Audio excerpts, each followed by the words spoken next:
Selamat pagi Indonesia. Hai sahabat Erlangga. Selamat berjumpa kembali di Erlangga Classroom.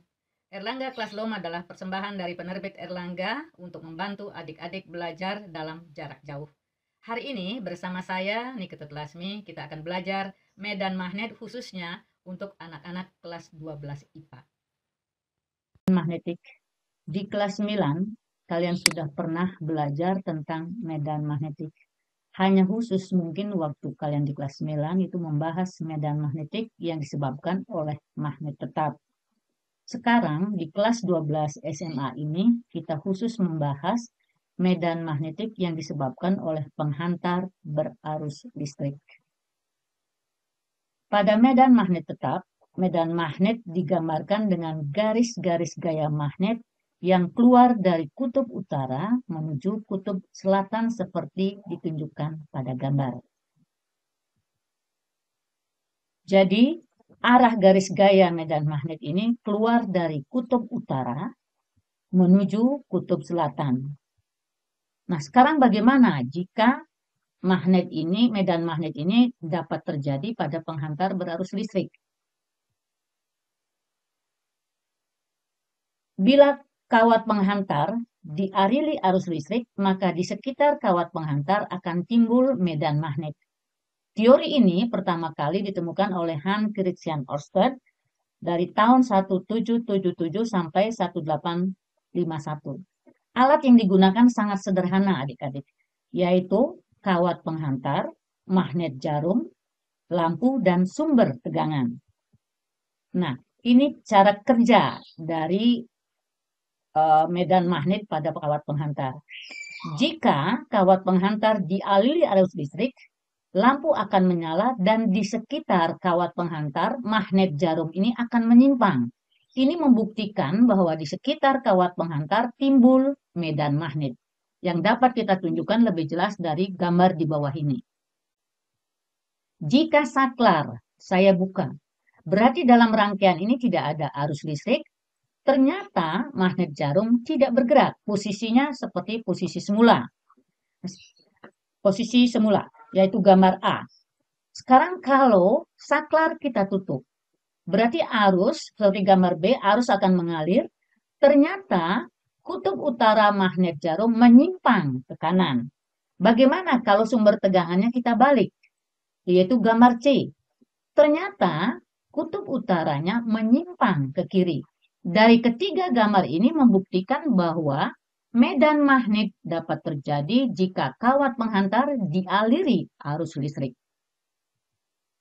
Arah dari medan magnet itu dapat digambarkan dengan garis-garis gaya magnet yang menggunakan ibu jari tangan kanan.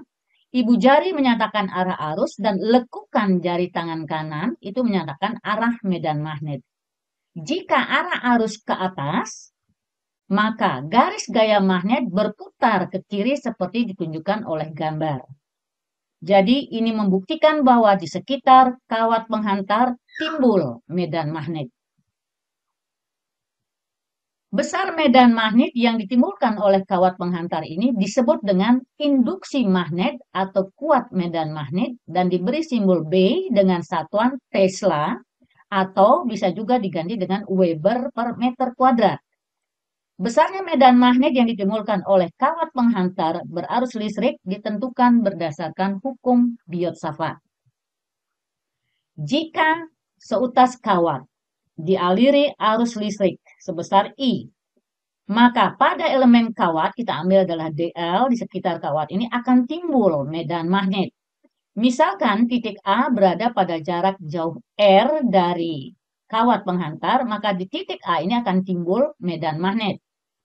Dan berdasarkan hukum Biot-Savart, besarnya medan magnet yang ditimbulkan oleh kawat penghantar berarus listrik, yaitu 1. Berbanding lurus dengan kuat arus listrik, 2. Berbanding lurus dengan panjang kawat atau panjang elemen kawat, 3. Berbanding lurus dengan sudut yang dibentuk oleh elemen kawat dengan titik A.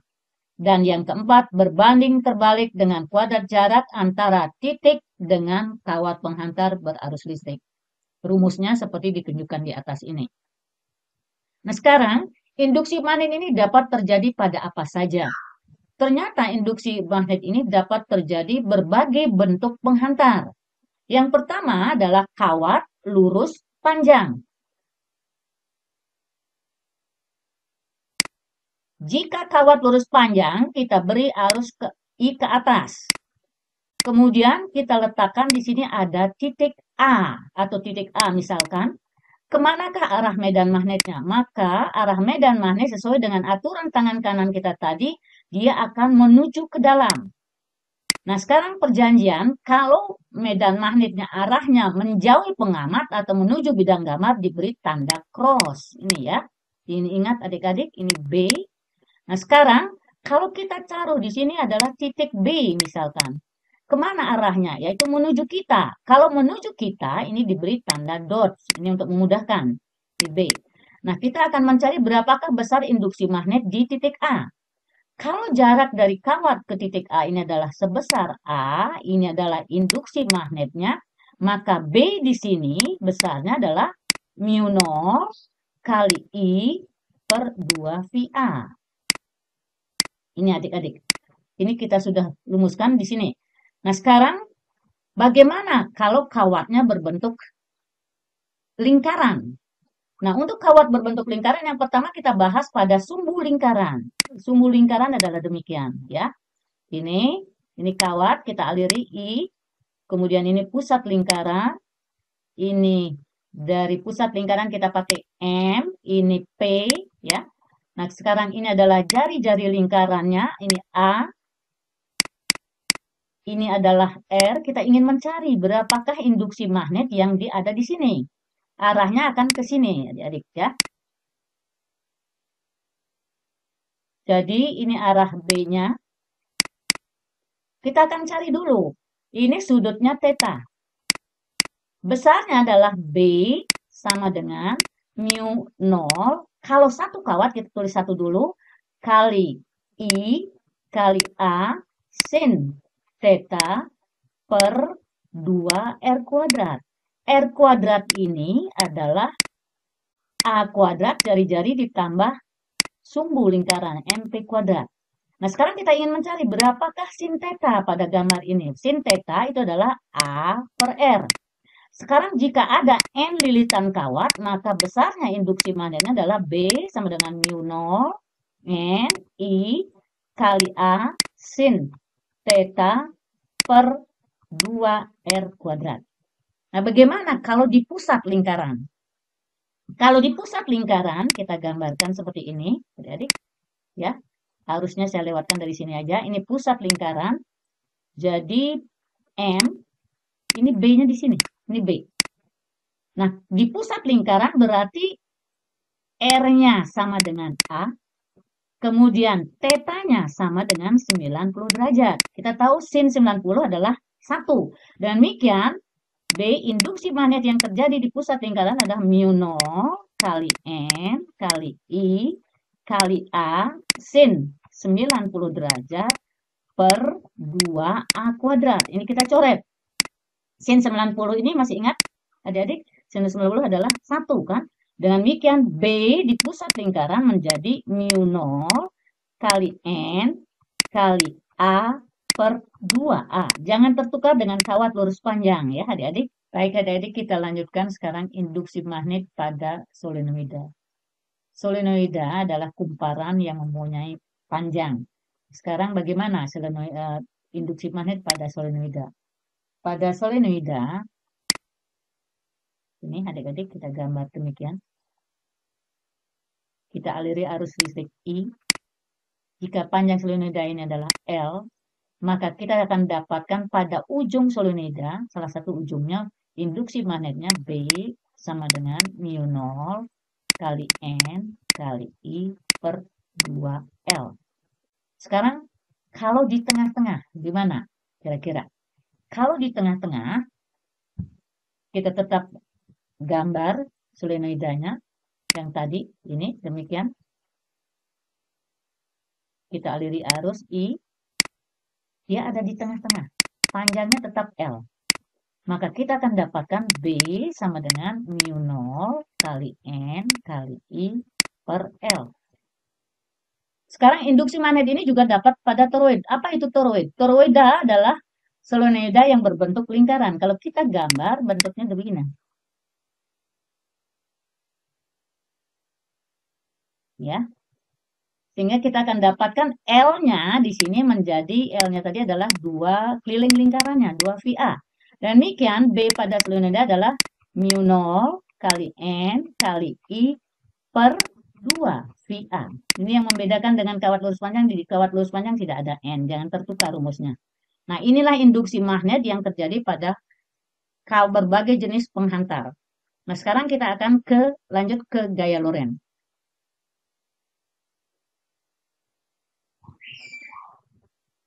Oke, gaya Lorentz ini dapat terjadi pada satu kawat lurus panjang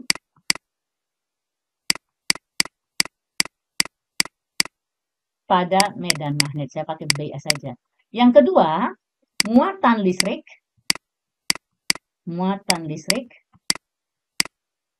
bergerak dalam medan magnet. Saya gambarkan dalam B, pada B gitu ya. Yang ketiga ini kawat sejajar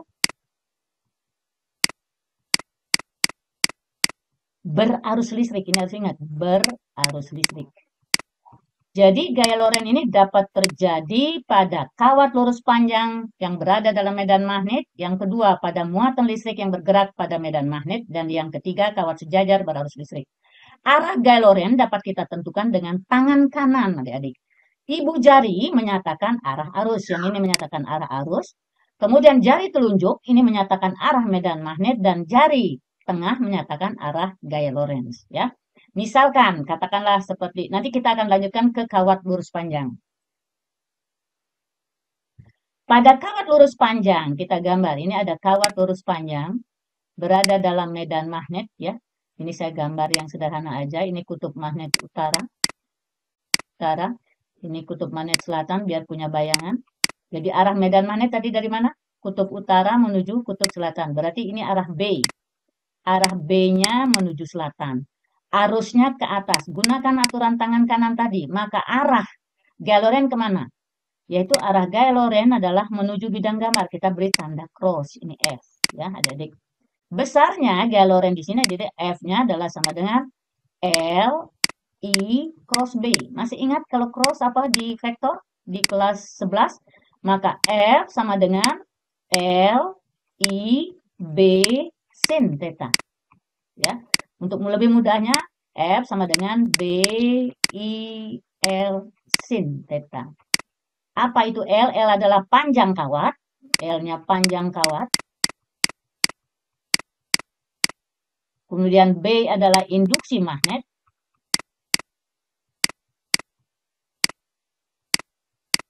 Dengan satuan Tesla. Kemudian L panjang kawat, I kuat arus. Ini satuannya adalah ampere. Dan theta ini adalah sudut antara B dengan I. Bagaimana kalau sejajar? Kalau sejajar, maka theta-nya adalah 0. Dengan demikian gaya Lorentz-nya adalah 0 juga, ya. Nah, sekarang kita lanjut dengan muatan yang bergerak dalam medan magnet. Bagaimana kalau ada muatan bergerak dalam medan magnet? Kita ambil muatan positif. Di sini ada Q. Muatan positif ini bergerak ke kanan. Kita masih ingat kalau muatan positif bergerak ke kanan searah dengan arah arus. Berada dalam medan magnet yang menjauhi kita. B-nya masuk, adik-adik. Ya, masuk bidang gambar. Kalau B masuk, ini B, ya. B masuk, coba perhatikan. B masuk, kemudian arus listriknya ke kanan. Kira-kira gaya Lorentz kemana arahnya? Ke atas, ya. Ini F. Kalau saya ganti muatannya, ini negatif. Masih tetap arahnya ke kanan. Ini ya, V-nya ke kanan, bergerak ke kanan dengan kecepatan V. Medan magnetnya tetap menjauhi kita. Cross, ya. Kira-kira gaya Lorentz arahnya kemana? Gunakan tangan kanan kalian, ya. Jadi arahnya adalah ke bawah, F. Di sini kita akan dapatkan F sama dengan Q, V, B, sin theta. Ya. Dengan demikian kita akan dapatkan bahwa F gaya Lorentz pada muatan yang bergerak adalah Q V B sin theta.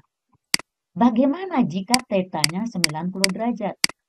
Maka lintasan berbentuk lingkaran.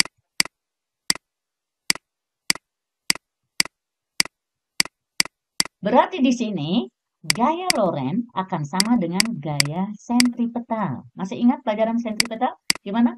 Gaya Lorentznya Q V B sin 90 derajat sama dengan M V kuadrat per R. Ini jari-jari. Ini kita coret. Sehingga kita akan dapatkan Q B sama dengan M V per R. Kita lihat, R sama dengan MV per QB. Kita masih ingat MV ini di kelas 11 apa? Momentum linear ya. Jadi di sini MV ini adalah momentum. Kemudian kita sudah tahu V itu kecepatan. Kecepatan muatan, satuannya meter per sekon. Kemudian Q muatan, satuannya masih ingat adalah kolom. Ini F gaya Lorentz, masih ingat F satuannya adalah gaya, masih ingat gaya Lorentz ini satuannya adalah Newton ya. Oke, kita lanjutkan pada kawat sejajar. Jika kawat sejajar di area arus listrik, ini saya gambarkan supaya kalian punya bayangan. Nah, kalau kawatnya ke atas, ini kita sebut dengan I1. Ini kawat 2. Ke atas juga saya beri, ke atas. Kita lihat, perhatikan kawat 1 dulu. Gunakan tangan kanan tadi untuk menentukan medan magnet, maka ini ke sini. Ya, ini medan magnetnya. Berarti di sini, di titik ini, kalau ini saya sebut dengan titik Q, ini titik P, ya. Berarti arahnya adalah cross, benar? Cross, masuk ke dalam. Bilang gambar, ini kita sebut dengan B1. B1 sama dengan mu 0 kali I1 per 2 VA. Kita lihat pada kawat 2. Arus ke atas, B-nya masuk. Gaya Lorentz kemana arahnya? Yaitu arahnya ternyata ini adalah ke kiri. Ini F2 karena terjadi pada kawat 2. Berarti F2 sama dengan, tadi rumusnya apa? Pada kawat lurus panjang B, I-nya adalah I2, B-nya B1 kali L. Ya. Dan demikian kita akan dapatkan F2 sama dengan ganti B1-nya mu 0 kali I1 per 2 VA kali I2 kali L. Inilah gaya Lorentz yang terjadi pada kawat yang kedua. Sekarang kita lihat kawat kedua, arusnya kemana? Ke atas. Berarti garis gayanya kita putar ke sini kan? Ya, ini ke sini. Berarti B-nya, ini B2. Yang disebabkan oleh kawat ini. B2-nya arahnya kemana? Pakai dot. Karena menuju kita. Ini B. Ini B2-nya. B2-nya menuju kita. I1-nya ke atas. Maka gaya Lorentz arahnya ke kanan. Ini F1 karena terjadi pada kawat 1. Sehingga kita akan dapatkan B2, rumusnya adalah mu 0 kali I2 per 2 PA. Demikian F1 terjadi pada kawat 1, rumusnya adalah B2 kali I1 kali L. Dengan demikian kita dapatkan mu 0 I2 per 2 VA kali I1 kali L. Dari kedua rumus ini, kita dapat simpulkan bahwa F1 akan sama dengan F2, yaitu mu 0 kali I1 kali I2 kali L per 2 VA. Nih, nah sekarang apa kesimpulannya? Jika kawatnya searah, terjadi gaya tarik-menarik. Ini ya, tarik-menarik. Jika arah arusnya berlawanan, pasti akan terjadi gaya tolak-menolak. Kesimpulannya. Nah, sekarang kita di mana digunakan gaya Lorentz ini? Gaya Lorentz ini ternyata dapat digunakan pada galvanometer dan pada motor listrik. Baik, kita akan langsung ke contoh soal. Contoh soal nomor 1, ini adalah contoh soal induksi magnet. 2 kawat lurus panjang dan sejajar. Ini dialiri arus masing-masing dengan arah berlawanan.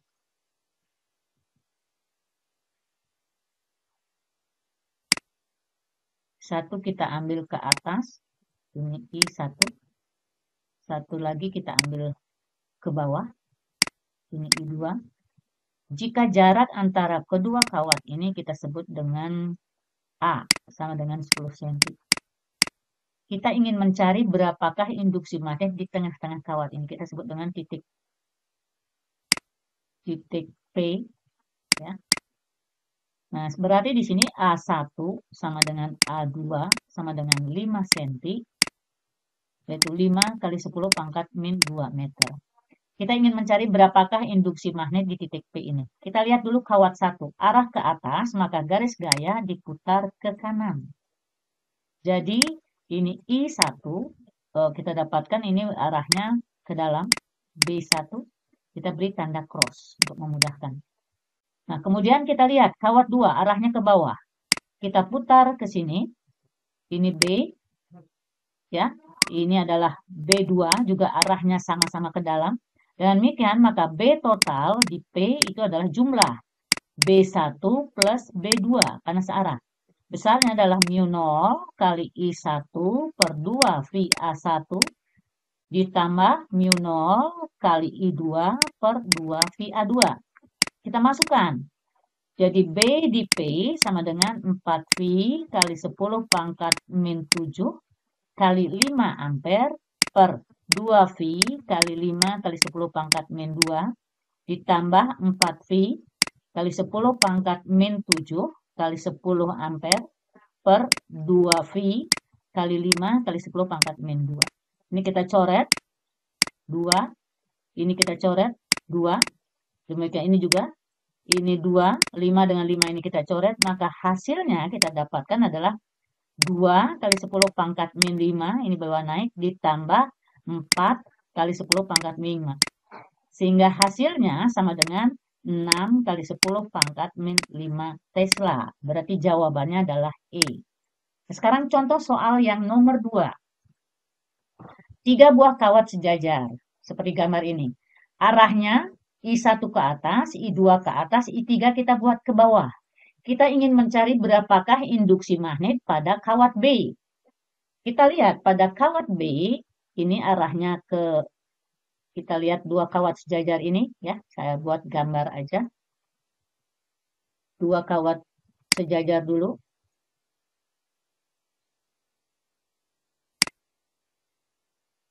Ini I1. Ini I2. Karena arahnya searah, berarti di sini terjadi gaya apa tadi ya? Adik-adik? Tarik, menarik. Ini kita sebut dengan F12. Kita lihat kawat ketiga, arahnya ke bawah. Karena yang ditanyakan pada kawat B, berapakah gaya Lorentz pada kawat B, ini arahnya berlawanan, maka di sini terjadi gaya tolak, menolak. Berarti ke sini ya, tolak, menolak. Ini adalah F23. Dengan demikian, kita akan dapatkan bahwa ini kita sebut dengan A2, ini kita sebut dengan A1. Sehingga F per L ini sama dengan mu 0 kali I1 kali I2 per 2 VA1 ditambah mu 0 kali I2 kali I3 per 2 VA2. Kita masukkan nilainya. Berarti F per L sama dengan 4V kali 10 pangkat minus 7 kali 2 kali 3 per 2V kali 4 kali 10 pangkat min 2 ditambah 4V kali 10 pangkat min 7 kali 2 kali 4 per 2V kali 6 kali 10 pangkat min 2. Sehingga kita akan dapatkan besarnya di sini, mohon maaf, ini I3 ya, ini 3 ampere, I2-nya. Kita akan dapatkan ini kita coret 2 ya. 2 dengan ini 4 3 kita dapatkan, sebentar adik-adik, kita lihat kembali ke soal. Oke, 2 3 di B ya. 2 3, kita kembali ke soal. Ya, ini kita coret, ini 6, 12. Ini kita coret ya. Hasilnya adalah 3 kali 10 pangkat minus 5 ditambah ini 2, ini 12 bagi 6, ini 2. Berarti kita dapatkan 4 kali 10 pangkat min 5 sehingga hasilnya menjadi 7 kali 10 pangkat min 5 Newton per meter. Jadi jawabannya di sini adalah B, adik-adik ya.